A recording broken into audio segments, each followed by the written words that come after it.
Selamat tengah malam kepada semua para pendengar Ria 897 FM. Apa kabar anda? Diharapkan anda berada di dalam keadaan yang baik untuk bersama dengan saya, Arisa Aris, di rancangan Misteri Jam 12. Malam ini saya akan memperbanyakkan panggilan menerusi talian 669-11897. Bagi anda yang ingin berkongsi cerita di talian 669-11897, pastikan anda matikan suara radio anda dahulu supaya suara anda akan kedengaran dengan lebih jelas lagi. Anda juga boleh kirimkan cerita anda menerusi SMS. Mulakan dengan kodnya iaitu KLUB, KLUB, dan hantarkan ke 1460-7234-6. Tapi ingat, Misteri Jam 12 hanyalah satu hiburan. Jangan kita terlampau taksub dan jangan pula kita terikut-ikut. Kisah-kisah yang anda dengar merupakan Misteri Jam 12. Tidak ada sebarang bukti yang boleh mengesahkan kebenarannya. Baiklah, malam ini, malam Misteri Jam 12, anda ditemani oleh Arisa. Dan sekarang ini kita ada Leha di talian. Hello Leha. Saya. Ya, anda ada kisah misteri ya? Saya. Okey, teruskan. Okey, ini mengenai kucing saya yang bernama Ken, tapi saya selalu panggil dia Pak Hitam lah sebab bulu dia hitam. Okey. Lalu saya bergurau dengan dia lah. Saya usik dia kenapa dia hitam, sebab biasa saya nampak kucing kan ada warna lain kan. Tapi mungkin dia, itulah satu hari tu dia tenung saya tau. Habis macam mana di minda saya tu, dia macam berkata yang dia dulu tu dia pernah jadi seorang raja. Jadi kerana dia seorang raja yang kejam, dia dikembalikan sebagai jadi kucing. Pada masa tu saya sangka dia macam tak percayalah kan. Hinggalah satu hari tu, saya rasa hari raya malam ketiga, dia berada di sebalik langsir saya. Langsir ni, saya ni 2 lapis lis dengan kain biasa lah. Jadi sembunyi di sebalik belakang lis tu kan. Saya nampak macam cute lah kan. Dia sembunyi tu cantik lah. Jadi saya petik dengan handphone videokan gambar dia lah. So bila saya lihat kembali tu saya terperanjat lah. Atas kepala dia tu macam ada bayangan tau, seorang raja. Sebab saya kata seorang raja sebab macam gambar seorang laki-laki dia pakai mahkota. Tapi rupa dia sangat bengis sekali dan dia mempunyai mata yang merah. So saya pun masa tu terperanjat lah sebab saya teringat yang pernah saya tu yang ditenung saya tu kan. Jadi video tu sekejap sajalah sebab dia berada di tempat sebalik langsir itu sekejap saja. Itu sajalah cerita misteri saya. Okey, terima kasih Aliha ya. Sama. Okey, Bye. malam. Baiklah, sekarang kita bersama dengan Eddie yang buat panggilan daripada Johor Bahru. Hello Eddie. Johor Bahru. Ya Eddie, teruskan dengan kisah anda. Ni cerita saya ni dulu rumah lama lah kan, rumah kampung saya tinggal. Di kampung mana tu? Sekarang rumah taman. Di kampung mana tu? Di kampung rumah Tenggan lah dulu saya tinggal, kampung Rumah Tenggan dekat kampung Tentong Tengah. Di Johor Bahru juga ya? Johor Bahru. Dia ada 3 kampung, kampung Rumah 10, kampung Tentong Tengah dengan kampung baru Tentong Tengah. Ni kira cerita kat situ lah rumah lama saya dulu kan. Rumah pertama Tenggan ni dulu ada satu tasik tau, atas dia lombong tapi diorang jadikan tasik kat situ, tempat rumah mandi, waktu kereta, waktu pakaian kat situ lah kan. Jadi cerita saya ni kisah tasik tu lah. Tasik tu apa, memang dulu saya tinggal situ tak dekat, dia kurang dah dekat 10 tahun juga tinggal situ lama dulu kan. Tapi saya tu kecil lagi lah, masa sekolah lagi. Tasik tu apa, sampai ada orang gelar tasik tu tasik puaka lah. Oh, okey. Sebab apa, dah banyak makan mangsa itu, asyik lemas apa semua kan. Orang cakap tiap tahun, penghujung tahun tu dalam bulan 8 ke atas tu dah start dah nak makan mangsa kat tasik tu. Ada macam-macam lah bangsa yang datang. Yes, dia orang masih lemas kat tasik tu. Oh, okey. Dia katakan tiap tahun lah. Lepas tu apa, setiap yang mangsa yang mati kat tasik tu, dia macam pelik tau cara mati dia. Macam dia mati, contohnya macam tengah hari tu kan, dia mati lemas. Dia orang dah panggil bomba semua, telefon kan, polis datang nak cari mayat dia kan, tapi tak jumpa. Kalau kan tasik tu dia bukan macam sungai.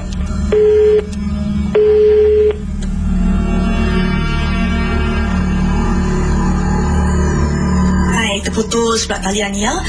Okey, kalau anda ada kisah misteri, anda boleh hubungi saya di 669-11897.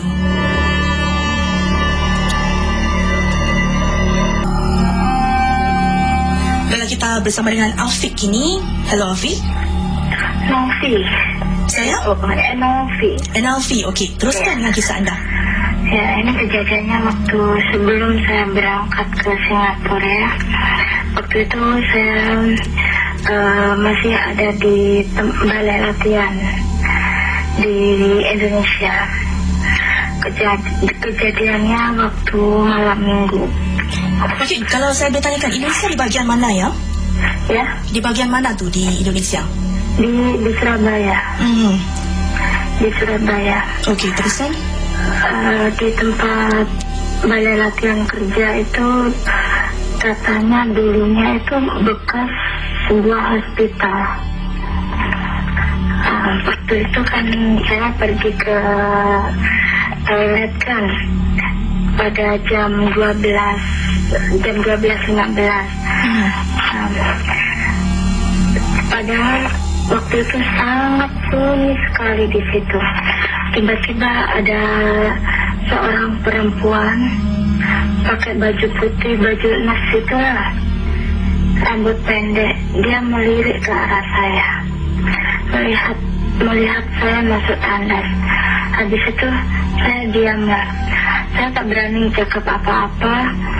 Saya diam. Kebetulan saya waktu itu masih pegang handphone kan. Saya ngobrol sama saudara saya yang ada di rumah. Habis itu saya keluar, bayangan itu muncul lagi di dekat tangga itu. Bayangan itu sama persis dengan bayangan yang ada di dekat jemuran itu. Habis itu saya masuk dalam bilik lah, dalam bilik. Habis itu saya berpikir, siapa yang berdiri siapa wanita yang berdiri di tempat jemuran dan di tangga itu. Habis itu saya lagi rehat, tiba-tiba saya tertidur. Mau bangun susah sangat. Tak tahunya bayangan itu ada persis di bawah kaki saya. Di bawah kaki saya. Saya tidak bisa bergerak sama sekali. Saya pun tak tahu apa ini sebenarnya. Sadar-sadar sudah waktu subuh. Saya baru bisa bangun lagi. Habis itu saya sudah tak ingat apa-apa lagi. Teman saya kejutkan, kenapa kamu tak bisa bangun, katanya. Saya pun nggak bisa bercerita apa-apa lagi sama teman saya. Baru saya ingat, ya Allah, apa yang terjadi ini? Sangat menyeramkan sekali wajah wanita itu. Benar-benar menyeramkan. Baik, itu saja ya. Terima kasih ya. Iya. Baiklah, kalau anda ada kisah-kisah misteri, anda boleh hubungi saya di 669-11897 ataupun menerusi talian SMS kami di 1460-72346. Mulakan dengan kodnya Club. Dan anda juga boleh hantarkan terus komen-komen anda di FB Ria, dan mungkin saya akan bacakan komen-komen anda. Hai, laser betul kurang ni Baiklah, kita bersama dengan Sesi di Tayan. Hello Sesi. Halo. Hai, okey, anda ada cerita misteri ya? Ya, ada. Okey, teruskan. Ya, saya Linda Lika. Saya cerita waktu saya masih rumah sebelum saya datang ke sini. Pagi-pagi setelah habis nak subuh, sekitar jam 4 atau jam 4:30, saya keluar. Saya itu sebelahnya itu ladang. Ya, karena di kampung kan kita pakai pompa. Saya sama kakak saya.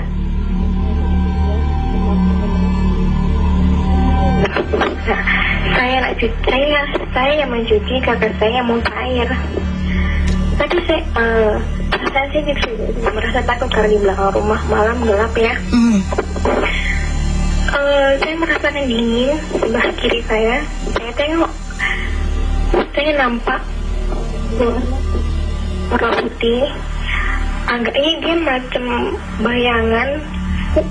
Dia maju mundur. Saya diam, saya tengok kakak saya berhadapan dengan sosok itu, cuma kakak saya tak tengok. Kelamaan dia makin dekat. Saya tak tengok lagi. Saya fokus dengan kerjaan saya.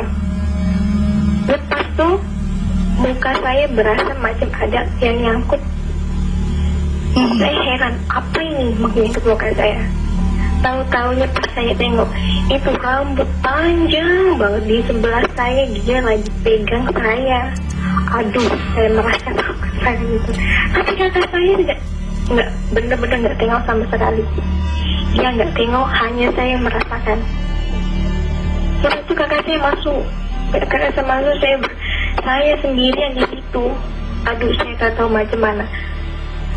Jadi itu bukan bayangan putih ya? Benar, saya bisa bayangan putih berdiri sama saya. Dengan rambut yang panjang. Dan rambut itu nyangkut di muka saya. Aduh, benar-benar tak tahu macam mana. Okey. Saya bangun, saya masuk, saya panggil kakak saya. Kita nak mana? Nak ke dalam dulu sebentar. Okey lah, tak apa. Pas keluar lagi, itu tak ada.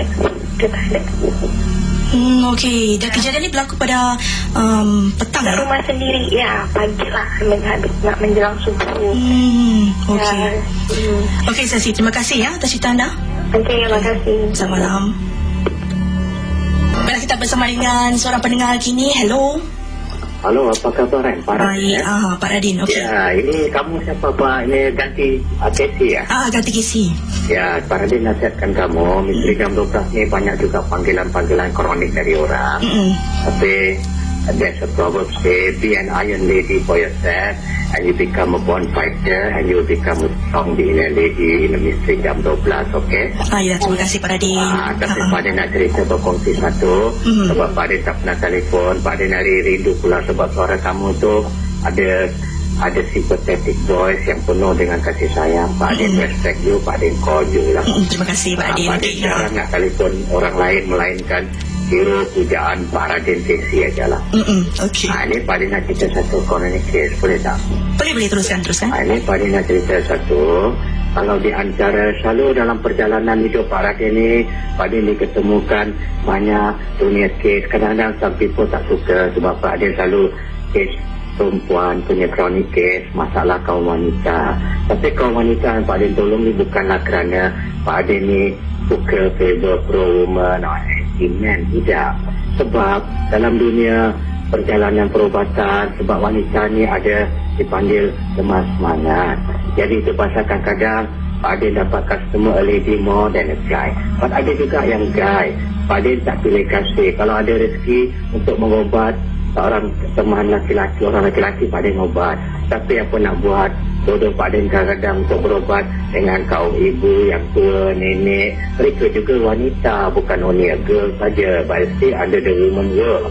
Jadi ini Pak Radin nak cerita, ada satu chronic case, batuk ya, ada satu chronic case apabila kita macam awak seorang wanita kalau awak sudah berkenalan dengan seseorang kawan lelaki ke apa atau apa, kalau macam mana pun kita punya masalah peribadi, kita jangan berkongsi dengan siapa saja teman-teman kita. Orang putih cakap, the greatest enemy of a woman is a woman, and the greatest enemy of a two is a secret, but three is not a secret. Apabila kita membuka rahsia kepada satu adalah rahsia, tapi 2, 3 bukan rahsia. Ini terjadi kepada seorang wanita, dia mempunyai best friend 3 orang.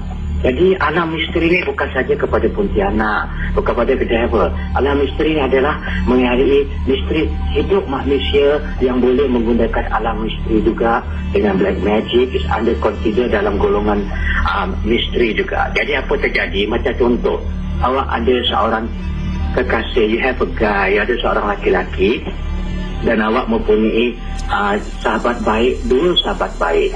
Jadi itu pasal pepatah Melayu cakap, pepatah Inggeris bercakap, 2 is a secret, but 3 is no more a secret. Jadi kalau awak misalan, macam kamu ada teman laki-laki atau suami ke apa, buat imah walaupun dalam dunia percintaan, walau dalam dunia rumah tangga, kalau boleh, sahabat setia kita tu biarlah satu saja kita boleh curahkan. Jangan sampai 2, 3. Sebab kita tak tahu rambut sama hitam, arti lain-lain. You do not know sometimes. Biasa zaman sekarang, DTA. Don't trust anybody without reason. Kita tengoklah teman setia kadang-kadang.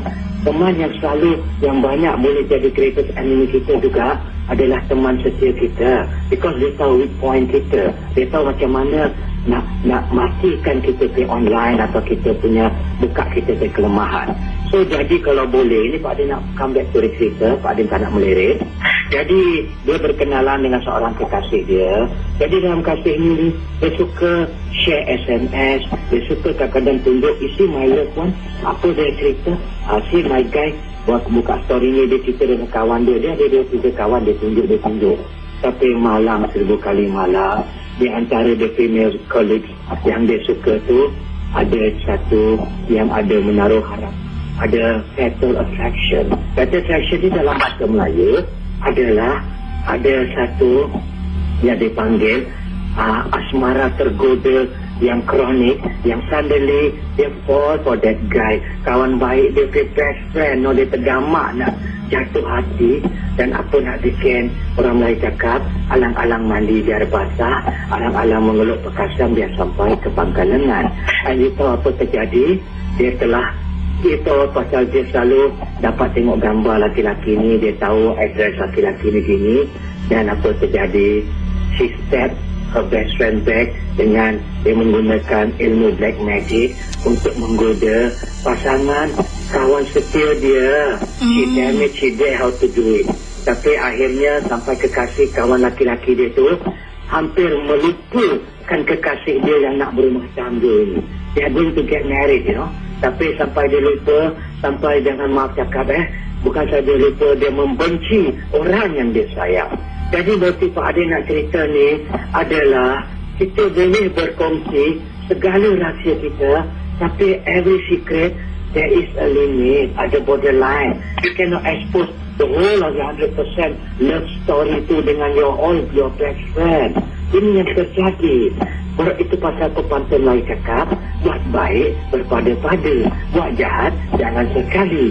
So janganlah sampai the whole of your personal problem you share your friend. Even you can call them your sworn blood sister. Kalau dia cakap itu aku the blood sister, tak apa, aku percaya engkau. But no one knows one heart. You do not know what's behind the heart of people's eyes. Just as Proverbs say in English, there's always a secret behind the eye. Jadi ini Pak Adin total cerita, Pak Adin nak menghormati dan orang nak telefon. Jadi laki-laki tu, the guy forget her and hate her like nobody business and don't even want to call her and SMS her. Dan terjadilah kesian perempuan tu makan nasi gula jantung sampai umur dia kilo, weight dia turun. Dan mak dia cakap tahu apa tahu? Dia macam tupai mati beragan, tidak mau makan kerana apa, selera dah tak ada. Jadi bila Pak Adin datang untuk settle, mak dia cakap, Pak Adin, anak saya ada penyakit merindu seseorang, orang dia sayang dan dia nak kahwin, dan dia ada penyakit broken hearted.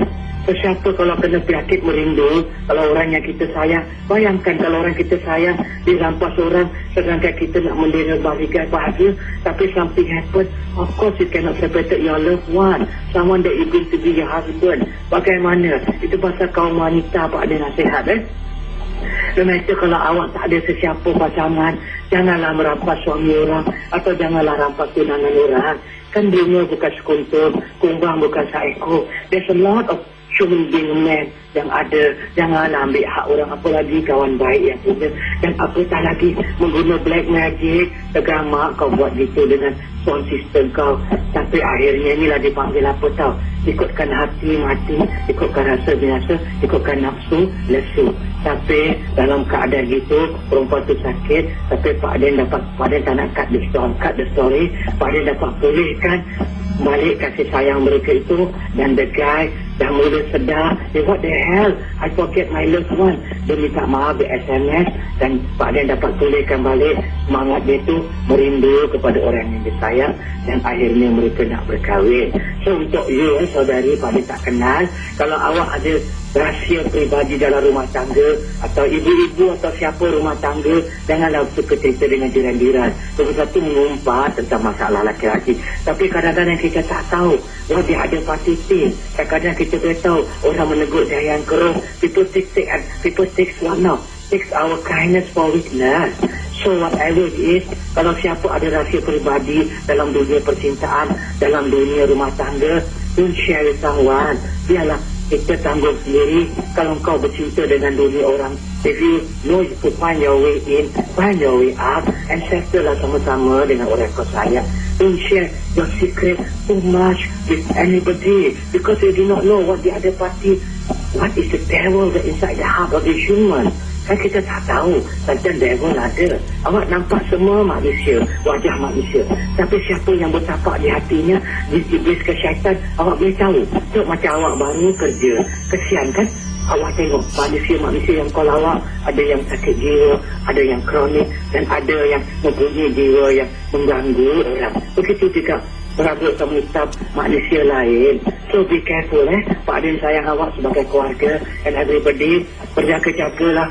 Ibarat berbudi biarlah bertempat, berbahasa biarlah bertempat. Okey, Assalamualaikum. Okay, terima kasih Pak Raden ya.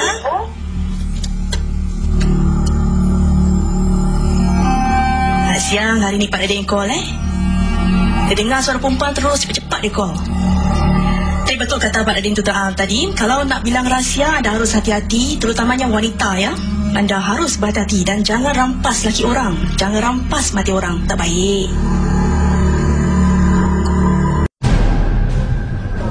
Kisah-kisah yang anda dengar merupakan misteri jam 12. Tidak ada sebarang bukti yang boleh mengesahkan kebenarannya.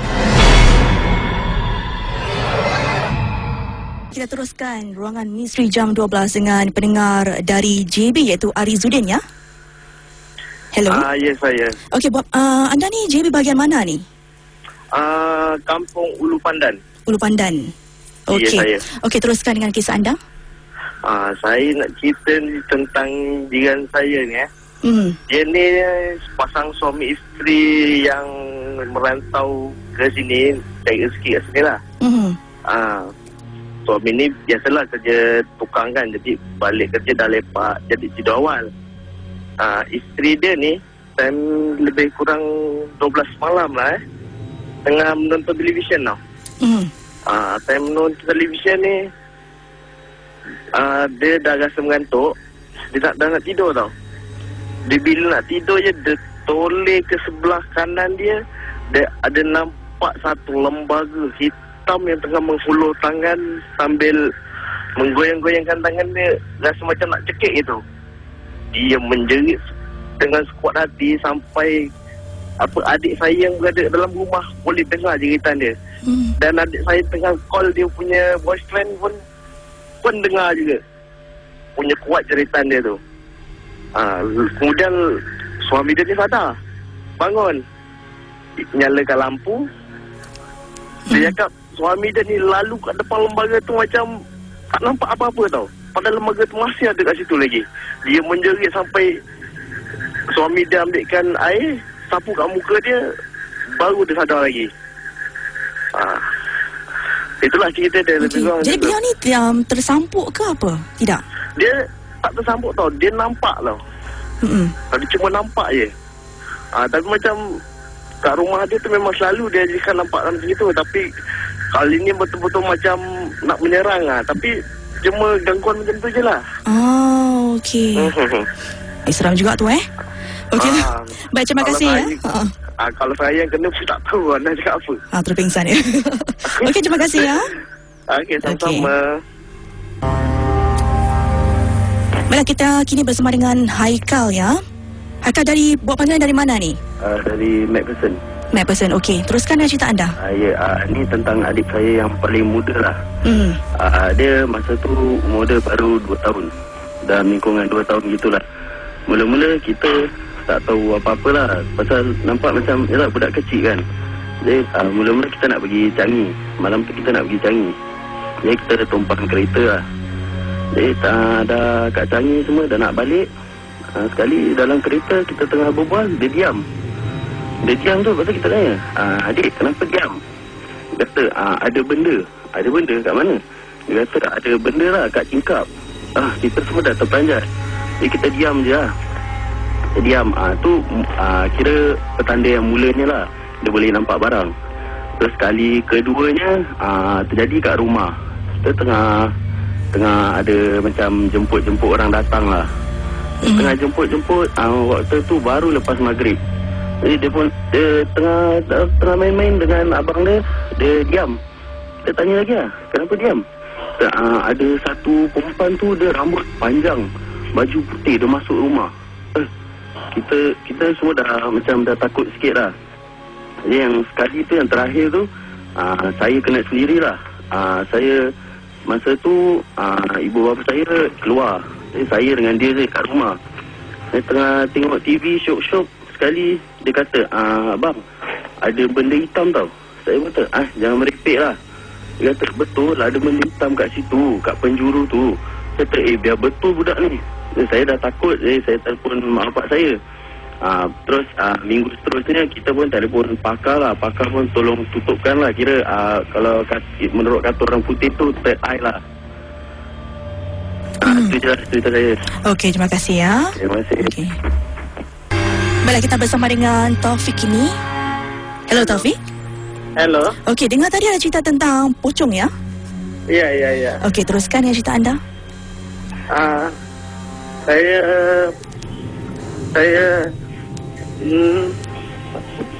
okey.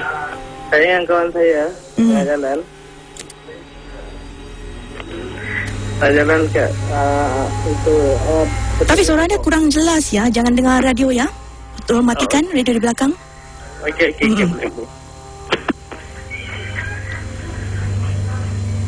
Hello. Hello. Okey, teruskan ya. Okey, saya dengan kawan saya tengah jalan. Dekat Bedok Reservoir gitu lah.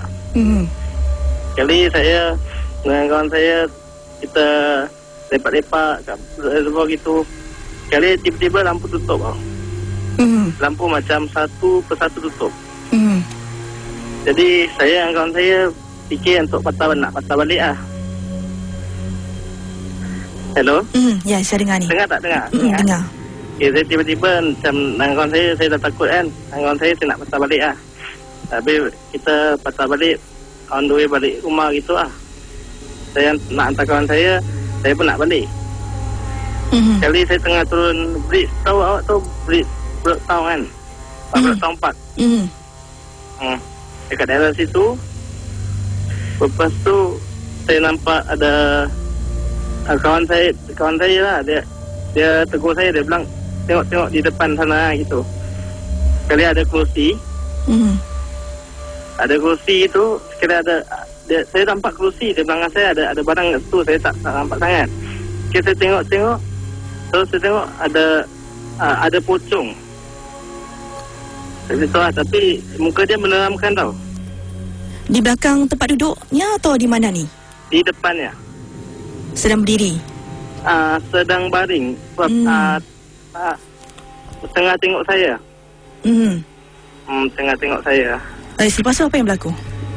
Lepas tu saya dengan kawan saya, dia tenung saya dengan mata dia yang merah, rambut dia macam beruban gitu, dan muka dia hijau. Okey, baik, itu saja ya. Itu saja. Okey, baik. Okey, terima kasih.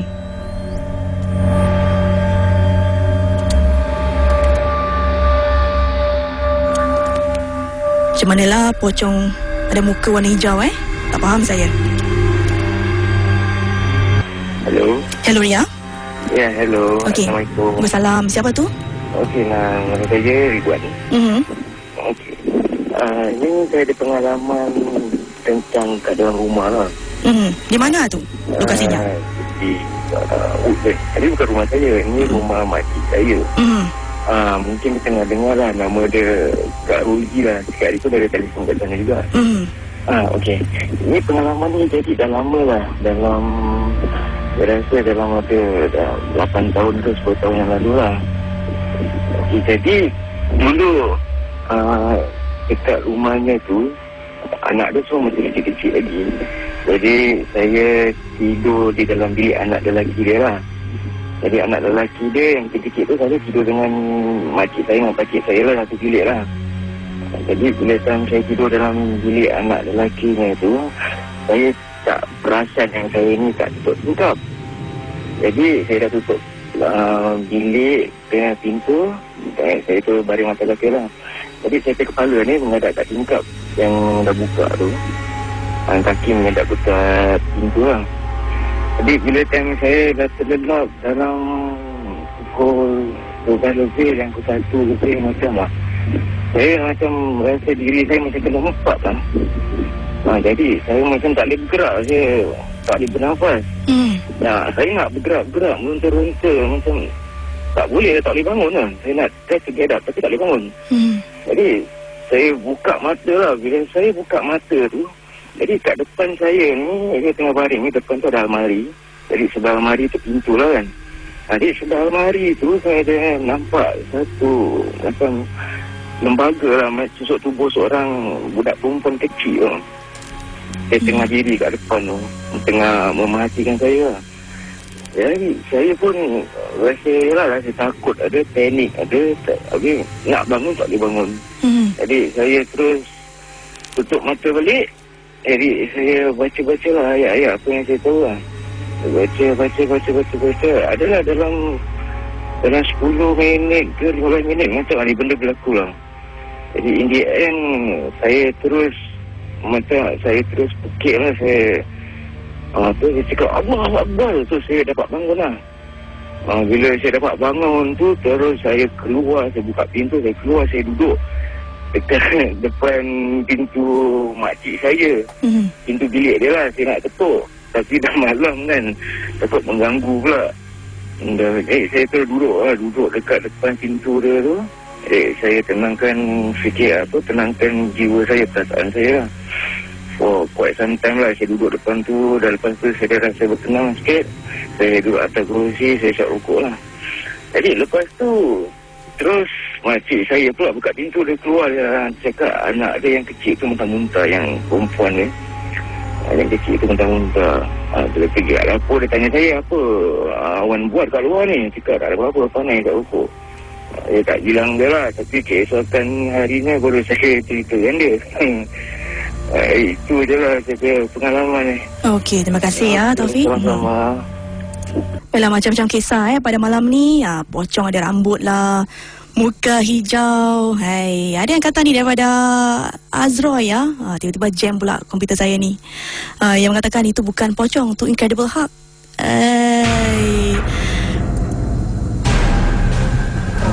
Kisah-kisah yang anda dengar merupakan misteri jam 12. Tidak ada sebarang bukti yang boleh mengesahkan kebenarannya. Baiklah, kita bersama dengan seorang pendengar dari mana ni? Hello, Farhan? Ya. Farhan buat panggilan daripada mana ni? Saya ada di Pending Road, Blok 115. Siap dengan blok sekali Okey, teruskan dengan ucapan anda. Ucapan pula. Dah takut buah pun lalu Okey, teruskan dengan cerita anda. Cerita ni berlaku 5 tahun lalu lah. Saya makcik baru meninggal. Habis saya tidur rumah dia. Sudah malam saya tidur rumah dia. Habis tu saya tak tidur, saya tidur kat luar rumah, kat living room sana. Saya tengah tidur, saya terdengar bunyi macam orang masuk dapur. Masuk toilet. Saya tak tahu lah siapa, pasal saya dengan adik saya je tiusan dengan makcik-makcik saya. Terus saya ni tengah takut kan. Saya macam beranikan diri, saya pergi ke dapur lah. Gelap, lampu tak ada, semua tak ada. Saya on lampu, tak ada apa-apa. Toilet tu tutup. Saya tunggu. Saya cek soalan dia dalam bilik orang. Ni terkeluar di saya tak telanjang bugis. Siapa di belakang anda? Baiklah, terima kasih bagi anda yang sudi untuk bersama saya pada malam ini di ruangan Misteri Jam 12. Nampaknya saya ada masalah sedikit ya untuk membuka Facebook Ria, tapi terima kasihlah di atas komen laser anda ya. Saya pun nak tutup tirai ni, tengoklah nanti kalau di masa akan datang ya. Kalau saya ada expert nanti, bolehlah saya baca email pula. Okey, dan ingat, kalau anda nampak pocong berbaring dengan rambut, muka hijau, itu bukan pocong tapi Incredible Hulk. Kisah-kisah yang anda dengar merupakan misteri Jam 12. Tidak ada sebarang bukti yang boleh mengesahkan kebenarannya.